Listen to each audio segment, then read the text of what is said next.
Hello my boys, good morning. In this beautiful day we're gonna talk about yet another profitable boss farm that you can do. We're gonna talk about Sirus. So we already talked about the Elder and Shaper, we talked about Eater of Worlds and Searing Exarch. Now here we are gonna talk today about Sirus. You can find his fragments here at the top. This is another profitable boss farm. Sadly, it will be one of the last very profitable boss farms that you can do because Sirus Farming is very profitable, even now with current prices. So my boys, I will explain all the loot that you can get. I will explain the expensive drops that we aim for and give you some tricks for selling your rares. So enough talking, let's jump into the bread. First, let's check the prices of these fragments.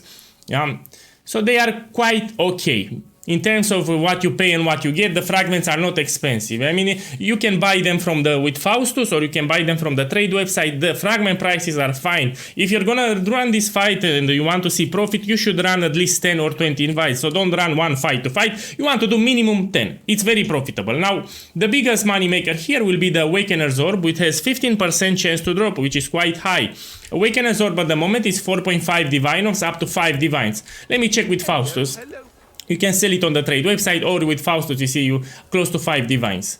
And this 15% is quite high. Expect to get multiple ones, yeah. You can also drop an Orb of Dominance, which is also expensive. It's 7 divines at the moment, yeah, so you have this one. But the Awakener's Orb is the main ingredient from this fight and people need it for crafting and it's expensive. Another item that you can expect, which is expensive from the normal version, is this one. So this is Thread of Hope. That drops from normal. It's a difference. If you have Thread of Hope dropping from the Uber version, it will be cheap because in Uber mode it's inclined to give you the massive radius ring, but if you use it from the normal version, it's inclined to give you non-massive ring, and people need it, you know, for very large, there are multiple radius. So this jewel, if you drop it from the normal version, if you drop this one, it'll be 7 divines unidentified. So I suggest you sell it unidentified. So now we have 2 expensive things, but we don't stop here. You can also drop this helmet. The helmet, it's quite cheap. I mean, 50 kills, 100 kills. But if you have the roll here 21, it will be 2 divines. So keep an eye on the roll. And another tip that I will give you, if the roll comes from, let's say, 70 here to 21, you don't sell it 50-40, you put a valor, because there are some corruptions on this helmet that can make it more than 10 diviners. So if you see roll 17 to 21, 17 to 20, you will put a valor. If you see 21, you can sell it as it is, 2 divines or 2.5. So here it's a tip. You can also drop this belt, which is very cheap. You can also drop these gloves, which are again very cheap. You see 20 kills. I mean, if you want to sell 20 kills, you recoup on your fragment, but these are special gloves that can have multiple corruptions. So you can put valors multiple times on this and can have up to 5 implications. Let's see if we get lucky. So you see 1 corruption, you can go and corrupt it more. These are special gloves from the boss. You see, here I got a white socket and I got this corruption, so I use valor multiple times. Look, another one. And you need to understand, even though these gloves are corrupt, you can still apply quality. So these are special gloves. They work a little differently. And you can still make like this, you know. You put sockets if you want. Yeah. Let's put another valor. Yeah, so here nothing happened, but eventually they can break. This is the idea. So these gloves can have up to 5 corrupted implicits. These are special. Look, I used another one. And now they got bricked. Now, this is what you need to understand. Special gloves, they can be corrupted multiple times. You should try your luck. And if you notice that your gloves have some special and powerful combinations, you can sell them. That's it. You also drop this card. It's a fate worse than death. It's for Cortex. Hello. Yeah, let's put it here. Fate worse than death. And put this one. It should be some kills. Yeah, 40 kills. Will drop plenty of times in your runs. You see 40 kills, this covers up for 2 fragments. It's also nice. Take it as a bonus, it will drop on top of the uniques. So do big money makers here. Awakener's Orb and this one, Thread of Hope, unidentified 7 divines from the normal version. Now another trick that I want to give to my boys, you will pick all the rares from this fight. So let's say you kill Sirus, he will drop guaranteed some bases here. Some bases with influence, what you gonna do? PoE guy will show you some secrets. Yeah, this is what I do when I used to farm Sirus. Now I'm rich, I don't care anymore, but you can do it. I mean, if you're a Saki boy, you should do this trick.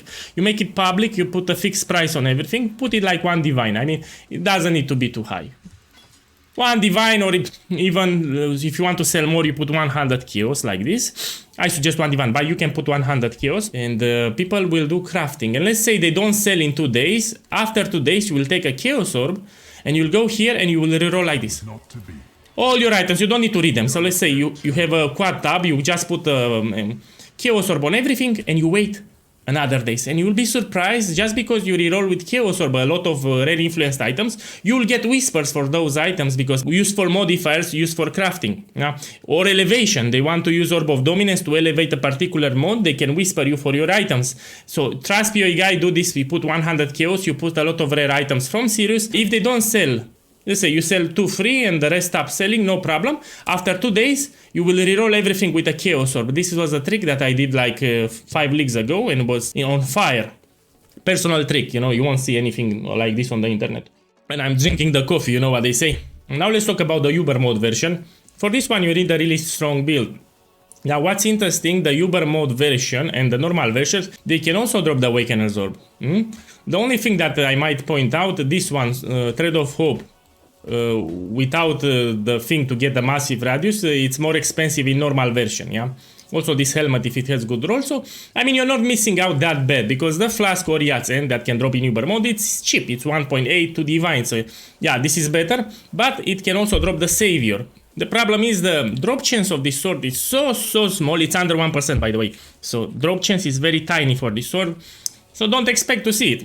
In my opinion, everyone should stick with the normal versions. I mean, if you have a really strong build, then for sure go with the Uber mode version because you can still drop the Awakened Sword. But yeah, if you have a weak build, just do the normal version. You can also drop the Reliquary Key. This is 2 divines in bulk. The Reliquary Key can give you any items from Sirus. As a matter of fact, let's open them now so you can see. So here I have 2 keys I will open. They can drop only from the Uber mode version of Sirus and can give you one of Sirus related uniques. Let's see what I get. You want to hit the sword or something expensive. No, this crap. These are the gloves that you can corrupt multiple times. Let's open the second one. And after this one, PoE guy will do a fight showcase. I will give you some tricks for the fight so you do have a good time. Let's see here. Give me the sword. Woo. Actually, this is a good one. Hope it's not massive. Fuck. It's massive. So the massive jewel is very common. That's why it's very cheap. Let's try a Valor. Let's try a Valor on this. Curse enemy. Do you see? You can corrupt multiple times. Oh. This is not a good combination. We have Elemental Weakness and Despair. Not a good combination. But what I suggest here, if you want to corrupt these things, you can get White Socket. You should first put 4 sockets like this. Impressive, challenger. Okay, 3. Not bad. 4! Man, I have people this very elemental weakness. What's this abomination? Is your ego bruised? But, they can get brick, that's why I'm... oh shit, it got brick. But it was funny. No, let's make it funnier. Let's put a tiny Mythical. Oh, it went to Himalaya. Okay, my boys, now I will do some fight showcase. So we go here to Fragment. I will do one in normal version and I want to do one in Uber mode version. So I want to explain the fights so you know how to do them. Okay, we put it here. So this fight is harder than Elder and Shaper and Searing Exile and Eater of Worlds, yeah? And also expect a lot of damage over time and chaos damage. Did you really think this would work? I'm checking if I'm recording, you know, sometimes I forget to Destroying you is as easy record. as flicking a pest. No, Kirak. How boring and small. You want the Atlas? Take it. It's yours. Now here it's a small conversation, you need to wait for the dialogue to end, and this will last like 30 seconds, sadly. Yeah, so you need to wait for this phase. My fellow citizens will Now, when this boss was added in the game, it was a big deal. It has a good story, and even the fight is dynamic, it's not boring. Here you will go to this corner, you will not touch the vortex. So you don't want to touch the black vortex because you will die. So stay away from them. Okay, this was the first phase. You need to damage Sirus. This city is nothing. He will make another vortex in the middle. And then you want to go here at the bottom. Because Sirus needs to move out from that vortex. He's standing on top of it. You wait like 8 seconds. And he will go outside the vortex. And then you go here under him. The others found strength. When you go under him, it will trigger the next phase. Became reliant on them. And not so foolish. Okay? Make sure you don't go outside the arena. So you need to stay in the arena while you fight him. Okay, so this was the second phase. Similar. Be You go into a corner and again you wait 8-10 seconds so Sirus can move outside the black sheet. This one, it's the black sheet, you know, that's spinning, it will one-shot you. You are nothing. And now again, Interesting enough. you do the same thing, you damage him. All this pain. Why run? What's the point? Now you move, there will be the last phase, you move somewhere and you wait like 8-10 seconds. So again, these black spinning sheets, they will one-shot you, you don't need to touch them. So stay away from them, they do shit ton of damage. Fury of the cosmos. Okay, this is the last phase. Actually, I should not damage him because I do too much damage. Let's damage him slowly. So I will summon some of my totems. I'm doing too much damage. So in this phase you want to follow the lights to go outside of the reach. Here you want to kill the real one. It will highlight with a different color. Here you want to be on the move. Always. Whoa. Man, it's ruining my presentation. Yeah, so the idea, I was doing too much damage and that's why I wanted to show the mechanics, but man, I'll just kill it. If you want to see the Sirus boss mechanic, you should see a dedicated video on it. Let's kill the bitch. Look, I got the Awakener's Orb. Yeah, so this is 5 Diviners. And the beautiful gloves again. Remember to pick, like I said, all the rare items here, so he will also drop some rare items. Okay, you identify them and you put them in a tab. Oh, everything. This was all my fault. Yeah. So this is 5 Diviners, I make good profit here. Let's try to corrupt it. No. When you get 5 in place, you just should stop. I mean, I try to explain the fight, but you know, I'm not feeling it today. I have on my channel a bossing video where I explain the Sirus fight, but you, even on YouTube, you go Sirus boss fight, mechanic explained, and they will explain all the phases, yeah? This is for profit, so I'm explaining what you can get out of profit. Now let's do it in Uber mode. Yeah, the problem with my build, I do too much damage and I'm killing Sirus instantly almost. So you put all your rare items here in a tab. Maybe it's a quad tab. You put everything and you put a fixed price. I don't know, maybe put something decent. The idea you want to sell as many as possible. 90 is fine. Now let's do the Uber mode version here. We do it. So again, in case you missed it, for the Uber mode version, we're gonna use Awakening Fragments. This drop from tier 17 maps. It makes the fight much more harder. We have extra mechanics that are very deadly. So if you struggle with the normal version of Sirus, you should not touch Uber mode version of Sirus. You really think this would work? So expect here even more damage over time things and more chaos damage related things. So your build needs to be chaos resistance capped and some mitigation against damage over time. How boring. Which I don't have, by the way. But I have a lot of damage, so this compensates. Take it. Yours. So for my build here, Uber Sirus is the least ideal boss to farm, but because I have a lot of damage, it will be fine. I want to showcase to see what we get in the fight. Keep in mind, this is gameplay with live commentary, so I'm also focused on the fight. Again, you go here under him to trigger the fight. He will trigger another black whirlpool in the middle.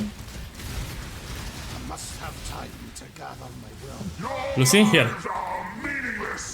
Pretty much the same thing. You will damage him and then you go at the bottom here and you wait 8-10 seconds for him to go outside of the black thing here.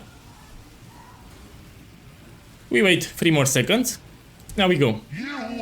The others found strength in their projections. They became the light. I am not so foolish. Why run? What's the You point? see, I do a lot of damage. Yeah. I'll put the build in the description of the video if you want to do it. Yeah. Again, you stay here, wait 8-10 seconds. He needs to go out of the black spinning thing.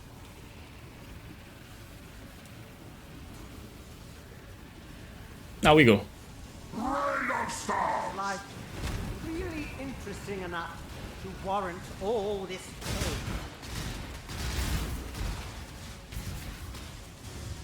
Your lives are Good. Now you can go at the top because it will be the last phase. Stay here. wait 8-10 seconds so he can move outside of the spinning. What's this, man? A storm. Black storm. Fury Alpha Cosmos. Let's see. Obliteration. Now. Okay, now we kill him. So this is in Uber mode, so he takes 70% less damage. See? You can read here, 70% less damage.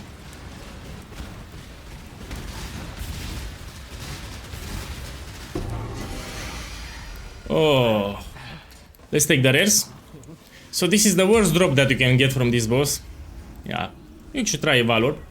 Shit. By the way, keep all the boss related uniques and disenchant them in King's March. So the boss related uniques will give you a lot of dust. So let's say if something is cheap, you should still keep it and put it in King's March. Let's go now. We go in King's March and we disenchant. So all the Pinnacle boss uniques, you should pick them up even though they are cheap, because they will give you a lot of dust. Where it is my? Here, Sirus for profit, and I will take this. And let's demonstrate even with the helmet. Let's say the helmet had anti-perfect rolls. Really use hail. Okay, let's put this. 42. 31 and the boots 71. You see, they give a lot of dust. That's what you need to understand. Now let's put here the rares and do the trick that PoE guy showed you. All the rares that you put here. I mean, the biggest money makers will be actually the rings, the boots, the body armors. I mean, stay away from the weapons. This is my biggest advice. They will drop a lot of weapons. Maybe if you want to be picky, you will not put all the weapons here. Especially swords and staves.